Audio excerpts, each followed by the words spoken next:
Welcome and good morning, good evening to all of our participants today from across the US and in India and also Puerto Rico.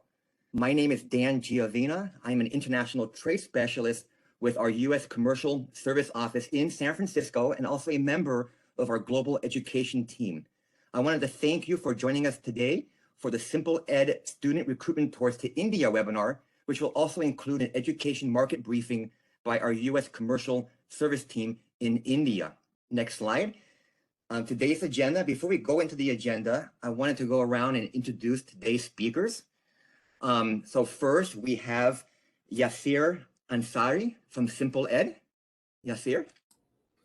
Hi, everyone. Thank you so much for being here. My name is Yasir. I'm based in San Francisco. I'm the founder and current CEO of Simple Ed. I look forward to talking to you guys soon. Thank you.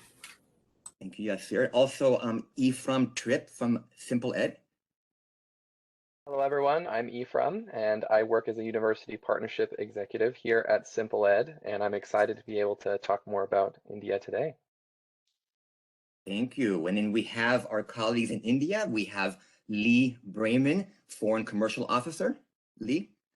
Hello, everyone. Thank you, Daniel. Look forward to giving a presentation this evening. Excellent. And then Noella Montiero, who is our commercial specialist and covers the education sector in India. Noella? Hi, everybody. Like Daniel said, I'm Noella, and Lee and I lead the education team in India. Thank you. Excellent. And we don't want to forget Ali Natal, who's managing the actual WebEx. Ali?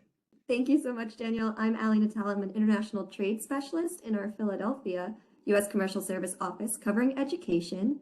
And if you have any technical issues throughout the program, feel free to message me in the chat and I will help you out. So starting is, we are very excited in partnership with Simple Ed. The U.S. Commercial Service is pleased to promote and participate in the Simple Ed Student Recruitment Tours in India that will take place October 4 through 11 or 13, 2023. The ending dates depend on your selected education tour that you select for India. As an experienced organizer of student recruitment tours in India, Simple Ed's recruitment tours will help U.S. educational institutions quickly build a network of reliable contacts throughout India, which will help attract Indian students to the U.S. The webinar will touch on the 7 recruitment tour options available to community colleges, four-year institutions, and graduate programs. At this time, I wanted to also acknowledge and thank our incredible team who have supported this partnership with Simple Ed. We have Gabriela Zelaya, our global education team leader for the U.S. Commercial Service, Ali Natal from our Philadelphia office, Pinky Thacker from our Kansas City office, and Jose Burgos from our office that covers Puerto Rico and the U.S. Virgin Islands, and also, of course, Lee Brayman and Noella Montiero from our office in Mumbai, India. With that said, we'd like to move on now to our India market briefing. It is my pleasure to welcome Lee Brayman, Foreign Commercial Officer, and Noella Montiero, Commercial Specialist at the U.S. Consulate in Mumbai, India. Lee and Noella, the floor is yours. Thank you, Daniel. It says Harold Brayman on your screen, but my friends call me Lee. I serve as the Principal Commercial Officer at the U.S. Consulate General in Mumbai, and I have the immense honor and pleasure of overseeing the education team here in India. As Daniel mentioned, the U.S. Commercial Service is part of the Department of Commerce, and we're focused on expanding U.S. exports, advancing U.S. business interests overseas, and promoting inward investment into the U.S. Education is a priority for us, as it is an important service export, as well as a great way of building people-to-people relationships amongst nations. We have offices in over 7 cities in India. Next slide, please. Including Ahmedabad, Bengaluru, Chennai, Delhi, Hyderabad, Kolkata, and Mumbai. So Yasir and Ephraim, the floor is yours. Thank you. Please turn on your video. Thank you so much, Daniel and Lee. This has been a very informative session so far. We're excited to be able to be partnered with U.S. Commercial Services. I previously worked for a small institution called Snow College in Central Utah and went multiple times with Commercial Services, and just a fantastic way to engage with students and to strengthen your recruitment efforts abroad. But today I'm going to be doing the beginning of our presentation, just talking about Simple Ed and giving you a brief introduction to how we do our tours and what to expect on our tours. Next slide, please. A little bit about us. Our focus is to create highly impactful recruitment tours for higher education institutions. That is all we do. We focus on creating those tours. We don't do, multiple different things. We just want to make sure that we are providing the best of the best. And we do focus on more than India. Of course, our partnership with Commercial Services is focused on India, but we do travel to Pakistan, Middle East, Central America, the MENA region, Latin America, Southeast Asia. So we're really all over the world, in addition to India. Next slide, please. Just a few details, just to kind of give you maybe a snapshot of what you can expect. And of course, we'll go into more detail on several of these points.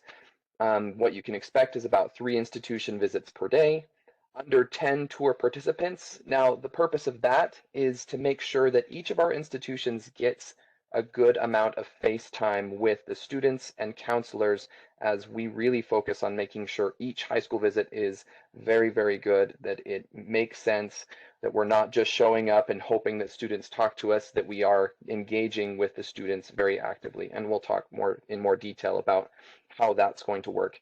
You can expect 800 to 1,200 student leads from each tour that we do, and we do help you to gather those leads. In addition to your efforts, we also gather leads for you. 2,000 plus student interactions for each tour. Counselor and student data will be passed along to you directly. And in addition to that, we provide pre and post-tour support, which of course we'll go into more detail about as we go forward in the rest of the presentation. Next slide, please. Now, one of the important questions that many institutions have for us is, how do you determine where you're going to visit? Which schools are we going to visit, and why are we visiting those schools? Well, we make sure that when we're visiting schools, they meet a certain set of criteria. We don't just visit any particular school. We want to make sure that it is worth your time as an institution and that it makes sense for us to be able to visit these particular institutions. So these 4 criteria must be met. Each institution must have college counseling staff or placement staff in the case of a university, since we do both undergrad and graduate level recruitment, which means we would be recruiting from both high schools and higher education institutions in India. So college counseling or placement staff that are available to support the students who are looking to study abroad. Language proficiency, meaning that each of the students that we are going to be speaking with already have the proficiency needed to come and study abroad in the United States. Paying capacity. As a previous institution or a previous international student recruiter, I understand how it can be a little bit off-putting to have every student ask you for a full tuition scholarship. And as much as we would love to help out where we can, and there is sensitivity in making sure that we do try and provide financial aid, we also need students to realize that there needs to be some ability to pay in order to be able to receive I-20s and be fully admitted to an institution. So when we visit schools, we are making sure that the parents and the students are already expecting and planning to be able to pay out to be able to study abroad. And of course, at each institution, we want to make sure that students are consistently studying abroad and having that trend of going abroad to do their higher education studies. Next slide, please. Now, what does it look like when we visit an institution? This is a little bit different than maybe an exhibition or just a quick high school visit. Each of our visits is set up to create the most face-to-face engagement that we can with the students as well as with the counselors. So first, prior to doing any one-on-one engagement, we have all of the students and all of the counselors in one place, where each institution will then be able to do a 3 to 5 minute presentation. Now that presentation is going to be crucial, and we're going to help with that, of course, in the pre-tour consultation. to make sure that you are engaging with the student to let them know, oh, these are the programs that that we have at our institution. Here's a scholarship that you should ask about.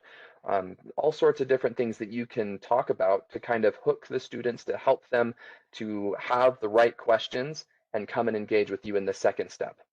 So those presentations should set up a really strong interaction between you and the students. We find that the students are more prepared to ask questions that are very specific instead of just saying, just tell me about your institution. You already have, and now they have specific questions that you can address and really focus on those students that are very interested in your programs, your institutions. And then, of course, once we finish that mini fair setting, we move to talk with the leadership of the school. So that includes the counselors, the principals, and any other key stakeholders at the school that we can engage with, build relationships with, which is going to be crucial, as Lee mentioned. Having those relationships is so important, since they are the ones who are engaging with incoming students as they continue to come to that school. So that's what an institutional visit will look like. I'll go ahead and pass the mic off to Yasser to continue explaining the next portion of the presentation. Thank you so much, Ephraim, for leading up to this slide. So one of the things that I would like to start with is explaining what are smart tours, because when people think about recruitment tours, they're mostly focused on the travel aspect of it. So when we created smart tours, we did not just give it a fancy name. We wanted to make sure that it's a really impactful program that is also practical in its execution. So when Simple Ed started as an organization, the only thing we used to do was plan your high school visits, plan your travel, plan your logistics. But very quickly, we learned there was something missing. So we evolved our tours into smart tours. And there are 3 steps involved in smart tours. Step number 1 is consulting and pre-departure preparation, which we believe is very, very crucial to your success in any market, whether it's India or some other market that you're planning to go to. Because unless you are planning for success, it's very hard to convert the leads that you are going to be collecting. So what we like to do is first sit down with you, learn a little bit about your institution, and strategize in terms of, as Ephraim mentioned, what kind of slides are you going to use? Are they going to make sense for an Indian audience? Can we tweak a few words here and there so it resonates more with the students that you're going to be interacting with? More often than not, I see institutions go on the road, and when an interested student comes to them, they say, hey, why don't you email me? Well, that is great, but we can together come up with better strategies that can eliminate a lot of administrative work for you and still give interested students access to you. A quick example would be, if you're going on a trip with us, can we do a follow-up webinar for the students? Can we reserve an office time where instead of saying, hey, email me, we can tag team and create a follow-up webinar where we are inviting students, everyone that we're meeting, hey, we're doing a follow-up webinar. We'll also have our current students from India. Why don't you come and attend that? That is a good next step. Instead of saying, hey, why don't you email me and we can start a conversation. So that's just one simple example. We also look at many channels that you're using for communication. For example, WhatsApp is really big in India. Is that part of your communication plan? Is that part of your marketing plan? If not, it would be a good idea to set it up before you step foot in India. So we like to take care of all of those things, along with, are you going to ship material to India? If you are going to ship, you can work with our shipping partner, that is Air Concepts. If you want to print in India, we can give you resources for that. And of course, visa, flights, all of those things we take care of before you even arrive in India. The second step is the tour itself, which is an 8 to 10 day program, depending on the tour that you choose. And during these tours, every day we will visit 3 high schools or higher education institutions if you're looking for grad programs.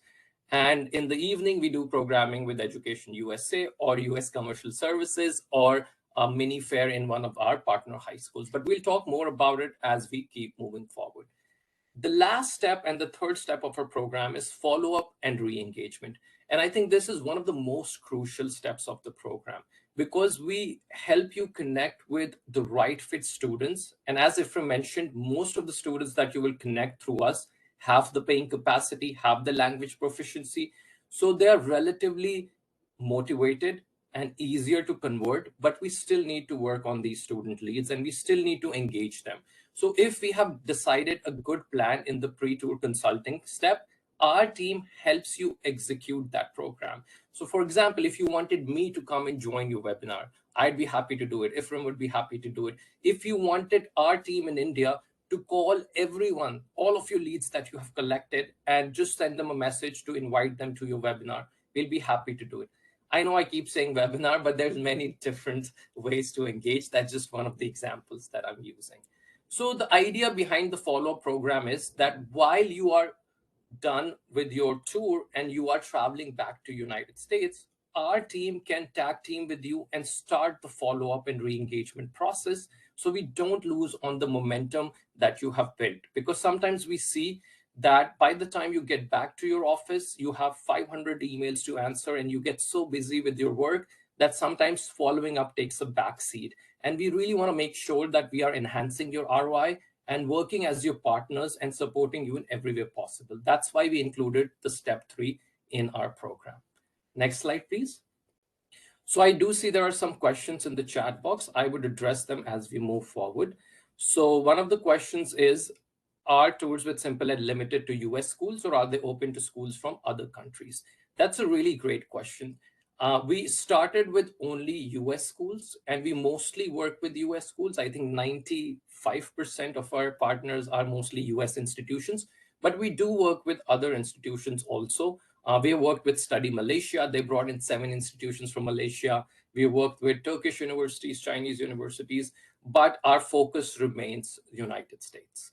The next question is, how many participants from each university usually go? Usually it's always one individual representing an institution. In some rare situations, we have seen,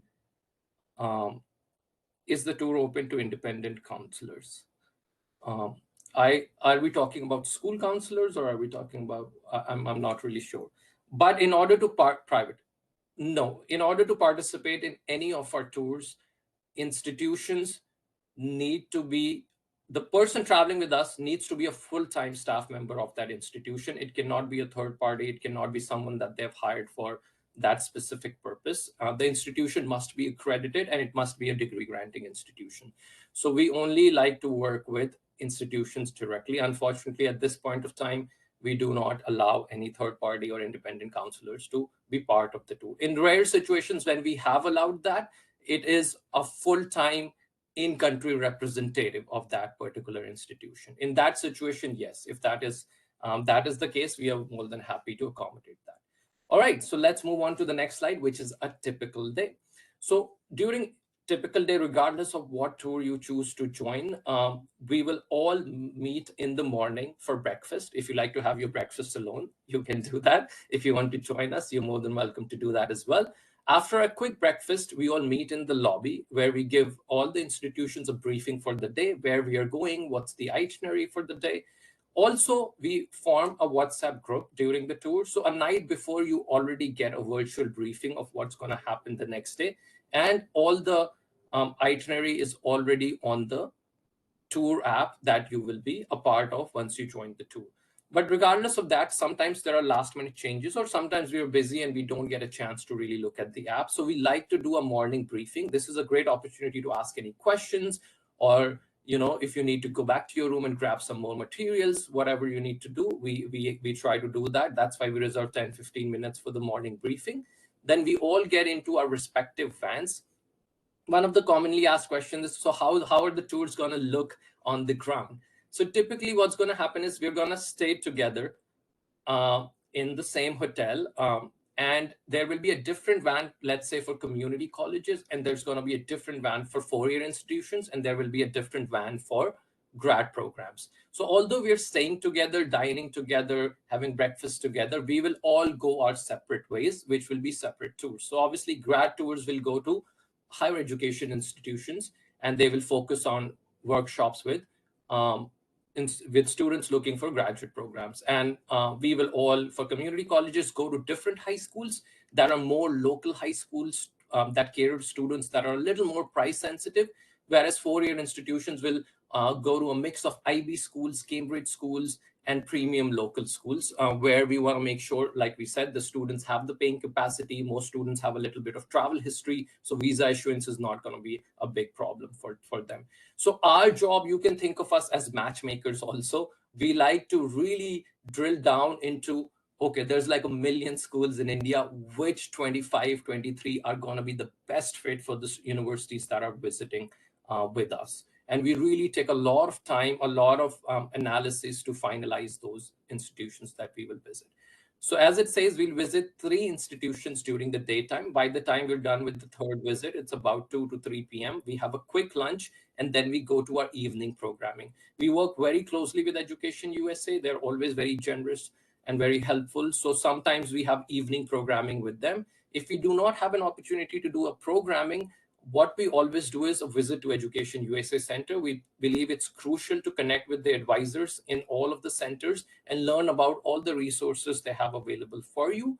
We also organize Counselor Connect programs, which could be a high tea with the local counselors, or it could be a more intensive program, which is a 3 to 4 hour program, ending with the dinner with the local counselors. And we do that because, as Lee mentioned in his presentation and his pointers, that one of the points that often gets neglected is building partnerships with institutions in India. And I would encourage all institutions to think of building partnerships with high schools also, because you can leverage them as your branding partners in the local market. And they are very, very eager to partner with you, whether for a summer program or whether for a virtual exchange or something very simple like a virtual conference, virtual webinar, a special scholarship you want to do for them. So these are some great ways to really engage schools. So start thinking about that, because that often gets overlooked, but it's definitely a great strategy. And that's where an organization like Simple Ed, that has a good network of high schools and can connect you with the stakeholders, really becomes crucial. That in a period of 10 days, you can connect with all the major stakeholders in that educational landscape, which is amazing. Next slide, please.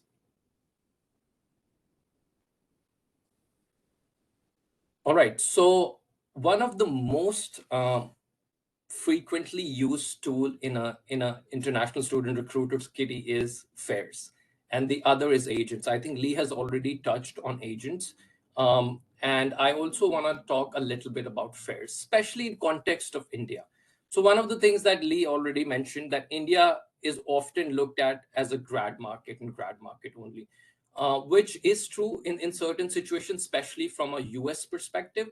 But when you look at the data from Australia, majority of students, upwards of 70% that are enrolled in Australia are for undergraduate programs, right? So for some reason, US is more often looked as a grad destination rather than undergrad, but that is changing. The data, open doors data, and there are many other factors to indicate that. So how can we change that, and what can we do to really address this situation? And I think one of the things that in India is very unique, that if you go to a fair in India, about 80% of the audience or the footfall that fair will get is going to be for graduate programs. So if you're looking for undergraduate enrollment, it's not going to be a very, very positive experience for you, because you are looking for undergrad students and you will be meeting a lot of students looking for graduate programs. So that is why we are a really big fan of tours, especially in an Indian market, because it gives you full control of your audience. Like I said, every student that you're going to be interacting with, you at least have an idea of their background. What kind of school are they going to? What board of school are they attending? Can they speak English? You have more control over that audience. Whereas if I organize a fair in India, especially let's say at a 5-star hotel, in India, it's very easy to gather a crowd. We're a country of 1.3 billion. And it's very, very hard to control the quality of who steps in through that door, because we want to make the programming very, very accessible also. So during a tour format, we do not really like to look at the numbers as much as the quality of the numbers, right?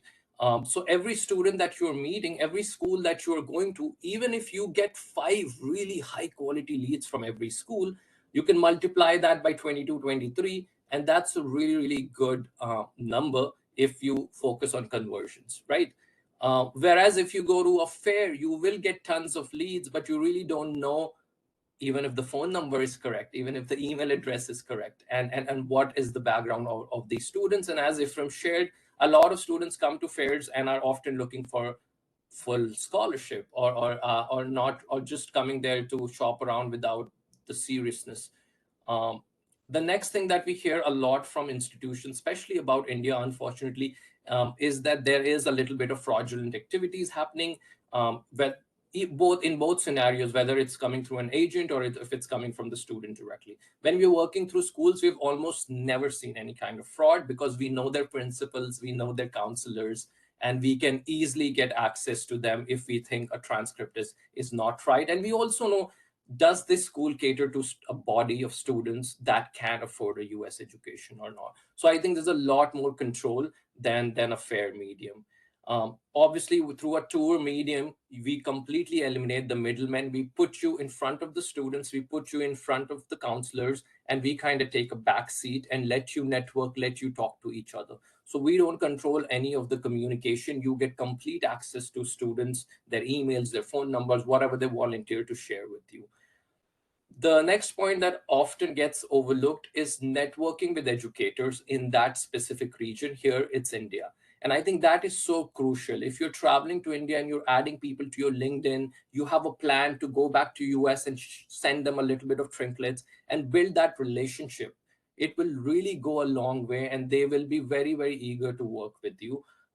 And those are some strategies I think that you should start thinking about specifically. Not only engaging students, but how can we engage counselors? How can we engage principals? If you're doing anything virtual, you are more than welcome to share it with your partner schools in all of these regions that you are hoping to recruit from. I'll give you an example of an institution that we work with, which is a state institution. What they came up with, they wanted to give students 1 credit free for their programs, and there was a whole list of courses that they could choose from. So what we did for them is we made it available to counselors also. Within 1 day, their program was full. So this was a great way for counselors to earn 1 credit, put it on the resume that they did a program from this specific institution, and once they have seen the institution, learned about the institution, and had a positive experience, they're obviously going to become your advocate. But there are n number of strategies to really network with counselors and get on their good side, so to speak. And the last thing that I would talk about is the professional development. That gets often overlooked. We go to so many conferences, we spend a lot of money on many different conferences within the United States to learn about India. But in my experience, I'm a huge advocate for traveling and physically going to places. I think there's no better way to learn about the market than actually being in a high school, talking to Indian students, talking to Indian principals, Indian parents, and asking them all the questions. By the time you come back from a trip like this, you become an expert and you have tons of intel that not only you can use for an immediate gains in terms of recruiting students, but I think that stays with you forever. And you definitely have a much better understanding of that market as you move forward. Next slide, please. All right, so this is definitely a very, very frequently asked questions. How does our pricing work and how does our packages work? So the way that we have created our tours is that you do not have to worry about a lot of aspects. The only thing we want you to focus on is coming to India and focusing on talking to students, talking to parents, talking to counselors, and connecting those leads. So we take care of your hotels, we take care of lining up all the high schools. There will be a tour leader with you throughout the tour. We take care of your airport transfers, ground transportation. In most of the hotels, breakfasts are included. All the programming that's going to happen off campus, whether it's at an Education USA center or at an hotel, you don't have to pay anything extra for any of the programmings. So now let's look at the exclusion. Some of the things that we don't include in our pricing is your international flight to and from United States, and also any visa or immigration fee that you might have to pay. We highly encourage buying travel and health insurance. It can come handy. And definitely we don't cover any of your meals apart from the breakfast. and any personal shopping that you would like to do in India, we cannot cover. And right now, India does not have any strict COVID testing requirements, but as we know, things change very, very rapidly in today's world. So if there are any testing requirements in terms of COVID or any other health tests that you might need to take, we do not cover the cost of that. So that's the inclusion and the exclusion part. Now let's go to our next slide and look at the specific programs. So for four-year institutions, we have two options. One is specifically focused on the metropolitan cities, where we would like to go to schools that are a little more premium, so to speak. IB schools, Cambridge schools, even if they are local boards such as ISC, CBSC, there's a huge variety of schools in India. And what we would like to do is group institutions that are a little more expensive, so to speak, than the other institutions. So I think institutions that usually face challenge from a pricing perspective, they will be a really good fit for the India Metro tour, because they will be going to schools that have the paying capacity and students that are thinking about going abroad, and pricing is definitely not something that will overwhelm them easily. The next tour is the tier 2 cities, right? What Lee shared about is that India has definitely metropolitan cities that we talk about, Hyderabad, Delhi, but India also has tier 2 cities. And some of those cities are up and coming cities, and sometimes even better than metropolitan cities. So I'll give you an example. As you see on our slide, one of the cities listed in the list of cities under tier 2 is Lucknow. Lucknow also happens to be my hometown. But although it's my hometown, I'm not biased towards it. But the reason I like to put Lucknow on the map is, one, it's the capital city to one of the largest states in India. And also, Lucknow has the world's largest school. If you want to Google it, it's called CMS. If you Google CMS Lucknow, it will come up. They're in Guinness Book of World Records. I also went to that school as a high school student. Right now, they have about, I think, 50,000 students, so to speak. So just that information gives you the idea of the kind of capacity a tier 2 schools would have. And I know tons of students from my school itself who are currently studying in United States. I mean, not currently, I'm a lot older now, or were studying in United States when I was a student here, and in many other countries. So if you could just make this one connection with CMS, I think that's immensely valuable. They do a lot of international programming themselves. So I think that would be a great resource for you. And if you want to look up Dehradun, one of my favorite cities, it's an education hub. There's schools, institutions, colleges, students from all over the world come and stay here in boarding schools and study. And the energy and the vibe of the city is so young, because there are just so many students everywhere you go. So it's a great city to go in. If you have never been to this city, I would highly recommend traveling there and just visiting a few schools. Even if you go to a cafe, you will just have students everywhere surrounding you, because it's a very, very big education hub of India. So those are the kind of cities that we like to focus on, and we definitely believe you will see some good success in these regions. Next slide, please. All right, so as Ifram shared, he traveled to India with us on a community college tour. And we, I think, are the only organization that does specific community college tours. So if you do want to join a community college tour, we will only be traveling with community college. And how this tour is different is the selections of the schools is a little different. So we are focused on schools that are usually non-IB schools, because those students are not the right fit for community colleges. But we all know that the awareness about community colleges in India is limited. So our programming, our discourse, everything revolves around creating awareness about community colleges. So your tour leader will get on the stage, first explain what a community college is, what are some of the benefits of going to a community college, what is a transfer, what is an associate degree, how can you get 2 OPTs, and once all of this is explained, only then you will go on the stage and start talking about your specific institution. And then everyone who's interacting with you after the presentation exactly knows what you have to offer. So you're not explaining to every person that you meet what is a community college, why is it different than a 4-year institution, and what are the benefits. So that is something I think we do a really great job of of creating that awareness in front of or students, parents, counselors, whoever is part of the workshop. Next slide, please. Now let's come to graduate tours. Graduate tours are amazing and I love them because they're super easy. We are meeting adults, most of them. So they are very, very well prepared. You'll be surprised how well researched some of the students are and how great their questions are. And we also love, what we like to do is we like to send a list of the institutions that we'll be visiting. So students already have the option of researching you before you even get there. And all our graduate tours are divided by the programs. So you have to pick the program that you want to promote. So let's say you are wanting to join the MBA tour, right? So you will only go to engineering institutions or business schools. So every one that you will talk to will be a right fit student that is already thinking about doing an MBA.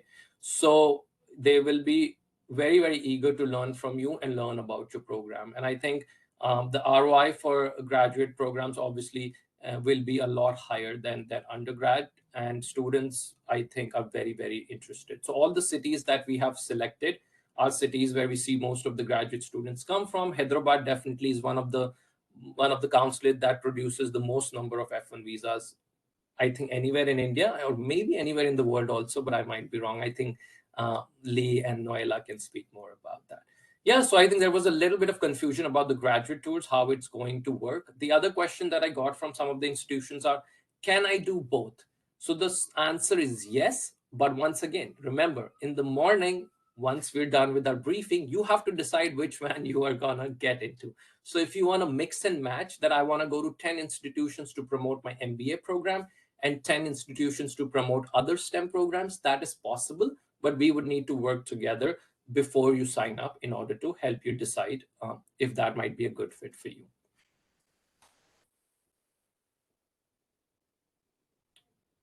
All right. I see there are some questions coming. I will take those questions very soon as we're coming to the end of the presentations. So let's go to the next slide, please. Yes.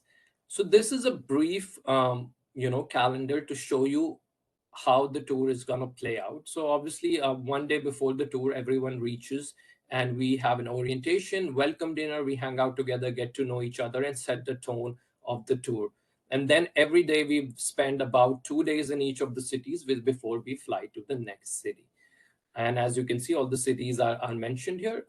And one of the tours will conclude on the 11th and the other will conclude on the 13th. So 2 extra days. All right, next slide, please. So now we are coming towards the end of the presentation, but what I like to do is share a few pictures, and every picture that you see is from our fall 2022 event. So I like to show recent pictures so you can visualize how things will look on the ground. And then I think it helps you make a more informed decision if you can visualize yourself as sitting at one of those tables. If you look carefully, right in the center, you will see Ephraim. He's sitting there at one of the schools. All right, Ali, can we go through all the pictures? Yeah, just give a couple of seconds to look at them. As you can see, this is right after you present, the students come to your table and start, asking you questions and inquiring about your institution. This is a great time to share the lead card if you're having a good conversation. Lead cards can be virtual and it can also be physical.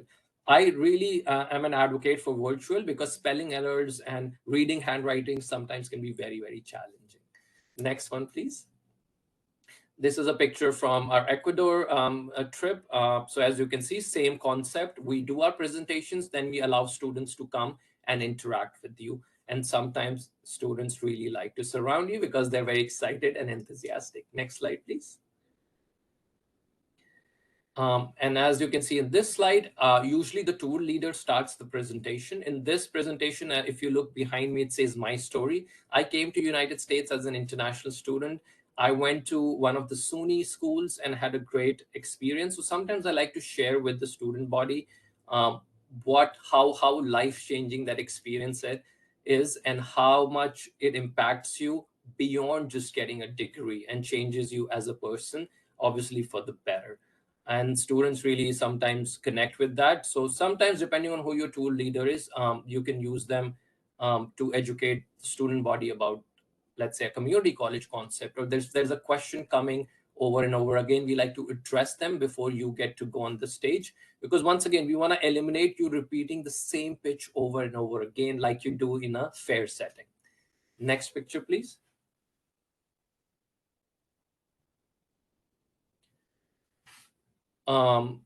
So before we leave any school, if you remember from Ifram's slide, we like to make sure that you have an opportunity to sit down with the counselor, hopefully sit down with the principal, exchange business cards, learn a little bit about the school and how you can partner with them in the future before we move out and go to the next school. So this is a picture from a meeting with the school leadership after we were done presenting to their student body.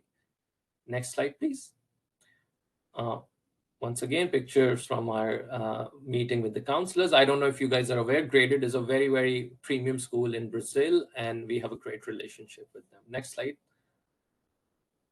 Yeah, like I said, we like to work with Education USA and US Department of Commercial Services.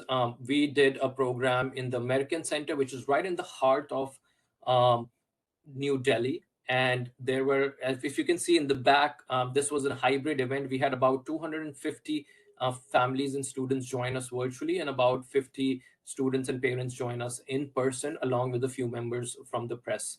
So yeah, we did an event there, which was a great thing. So this is an example of an evening event that we would do in the trip after the high school visits. Next slide, please. So this is a meeting with Dr. Pankaj, who leads FICCI. If you're not familiar with FICCI, FICCI is I think the best way to explain it, it's like the Indian version of US Commercial Services. So their whole the whole name is Federal Indian Chambers of Commerce and Industries. And they have an education wing. Their headquarters is also in New Delhi. So we took the delegation to their headquarters to meet with the chair of their education wing. Because as Lee shared with you, creating partnerships, being connected with the key stakeholders can go a long way. And FICCI is the Indian body that can help you connect with, let's say you need Indian speakers for a conference, you're trying to create a 2+2 partnership, some kind of articulation, MOU agreement. So they're a great resource for you also. And as we mentioned, we like to make sure that once you're on a trip with us, once you come back, you feel very well connected to not just the counselors, but the whole of Indian education landscape. Let's go to the next slide, please. Right, so what happens on a weekend, right? If there's a Sunday, what are we gonna do? So typically we have events, something like this. This was a multi-school fair where about 4 to 5 schools participated, and we booked a common space where we were doing a multi-school fair. But of course, for every tour, it's different. Sometimes we like to reserve one day as a travel day where you get some downtime, you get to relax, and just explore the country, because India is beautiful and it's definitely worth exploring as well. Next slide, please. This is an example of the counselor Haiti. We invite the local counselors because unfortunately in any given city, we can only go to 3 schools per day, but there's so many amazing schools, so many counselors that we believe you should connect with, and we invite them to have a little bit of time with you, whether it's over dinner, coffee, or in some other setting, so you feel more connected to other counselors apart from the schools that you had the opportunity to visit. Next one, please. Once again, this is a picture from one of the events we did. Some students in the picture along with some institutions. Next one. Can keep going to the next one. So I think you get the idea. We just like to show a few pictures so you can, get an idea of how things look like on the ground. So Ifram, if you don't mind joining me in answering some of the questions that we have, that would be great. It looks like one of the questions that was asked is, I would like to confirm that agents and counselors that were discussed are 2 different groups. So this is referring back to the earlier question about independent counselors, I think, and just confirming that counselors will have a direct affiliation with a school rather than agents that are considered third parties. So just kind of giving a more clarification to that. Yes, that's a great question. So when we use the term counselor, we are specifically talking about high school counselors, which in United States are known as guidance counselors or college counselors, but in India, they're also known as career counselors. We have invited and worked with some of the independent career counselors also. So yes, some of them are invited to our events, but if anyone that is traveling with us, we want to make sure that we are doing our due diligence and really ensuring that everyone that you're meeting is somehow screened by us.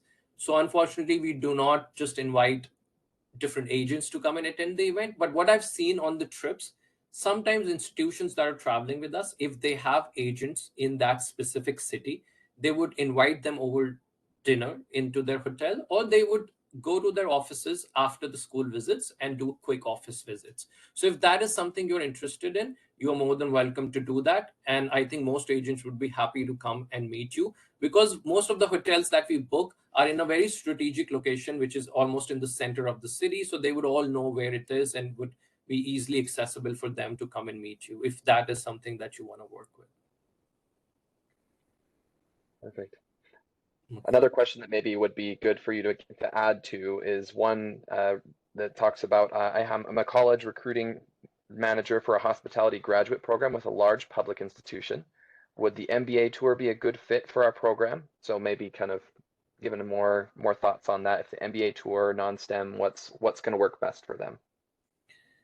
I think we can definitely maybe talk one-on-one, because I'll be happy to see what specific programs that we have and what kind of students would they need. But I'm sure one of the programs would be definitely a good fit for them. And see, as you know, in United States, if I go to any institution, they have a school of business, they have a school of engineering. So depending on what institutions are coming, they also have the ability to invite the students from different different schools. So if we know there is an institution that's traveling with us that is interested in hospitality programs, we would make an extra effort to reach out to hospitality schools and also connect with schools, institutions. When I say schools, I'm talking about Indian higher education institutions. Sorry, I'll be more careful. Yeah, so we would make an extra effort to make sure that institutions know that there is an opportunity for students to learn about hospitality program also, and those students are invited as well. But as you all know, not every student that does MBA is from BBA, which is Bachelor's of Business Administration, or is from a business bachelor's program. In India, there's a huge trend of students doing various different degrees and then doing MBA. So we want to be careful about that and not just limit all the MBA programs only for business students. Hopefully that answers the question, but yes, we can definitely work with you on that. Please feel free. Looks like there's another question about students, parents, counselors being receptive to information via QR codes. I'll give my 2 cents on that, and then Yasir, if you want to add. Having worked, at an institution previously and I've tried out QR codes, I've tried out a variety of different methods. I find that at high schools, QR codes, can be effective. The only issue that I run into is some high schools do not allow their students to have their phones on them. So I know that when we traveled, we made an effort to try and make sure that it was understood that, hey, the students are going to need their phones they'll probably have them with them at times, and say the students may need their phone to scan a QR code, try and give a little bit of a heads up there. And then that usually tends to work quite well. But as far as at graduate level, these are going to be adults that we're going to be speaking with. So the effectiveness of QR codes is going to go up because there's not as much regulation on it as there might be at a high school. So those are my 2 cents on that. Anything to add, Yasir? Yes, absolutely. So I think QR codes are great, but like Ephraim said, it really depends on the region that we're going to. So for example, if you're traveling to Latin America with us, I would definitely be a huge advocate for QR code. Everyone has cell phones in every school. But if you're traveling to India, unfortunately, most Indian schools do not allow you to use a cell phone during school hours. So a good strategy would be to have QR code on like a small postcard that they can take home with them instead of having it right then and there. So that is the only challenge with working with Indian schools. The other thing is, if you're trying to collect leads on an iPad or something, then yes, you need to make sure that that device is connected to the internet and everything is working well for you.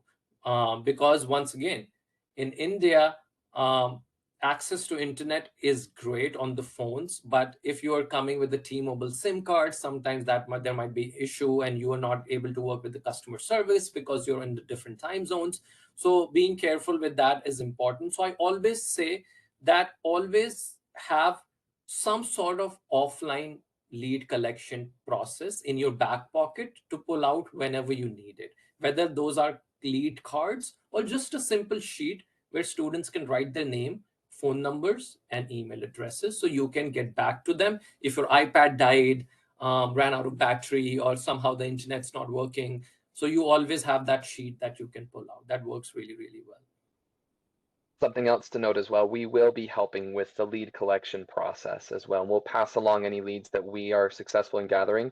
The additional lead gathering that you do on your own will be to your benefit for students who are very interested in your specific institution, so that you can reach out as quickly as you can. Because obviously we won't be able to provide those leads until we have completed the tour and put them all together in one spot so that we can provide them to the tour participants.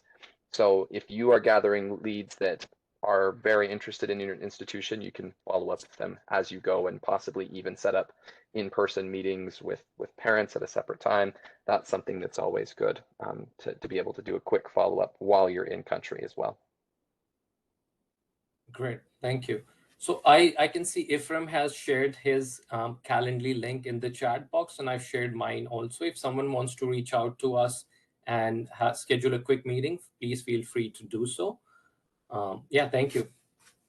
Thank you, Yasir and Ephraim. It was a great overview of your upcoming Simple Ed India Education Recruitment Tour. So many options, a lot of excitement with the second tier cities and what you're doing.